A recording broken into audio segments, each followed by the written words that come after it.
Welcome to the Slop Farm. Enjoy the video. You just installed Python. Now make it usable. First, confirm Python version in a terminal, and that path returns a Python prompt.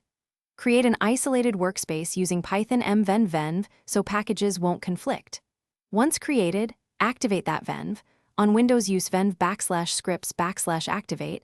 On Mac OS/Linux, source venv/bin/activate. Then upgrade pip and install pip tools or pip to manage packages. These steps make sure you can run, test, and install reliably without messing with system packages. Once the environment is active, set up your project structure deliberately.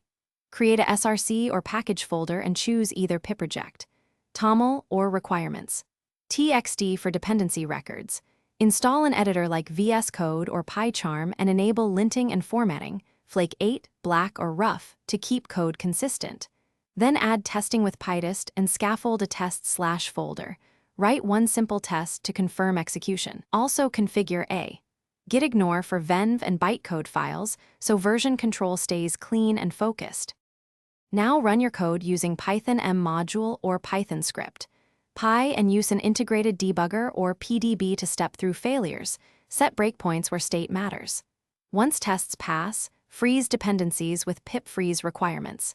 txd or update piproject metadata so deployments are reproducible. When packaging, ensure entry points and versioning are correct. If something goes wrong, first verify the virtual environment is active and pip list shows installed packages. Often misactivation or path issues cause errors. Thanks for watching. Consider subscribing if we helped you today.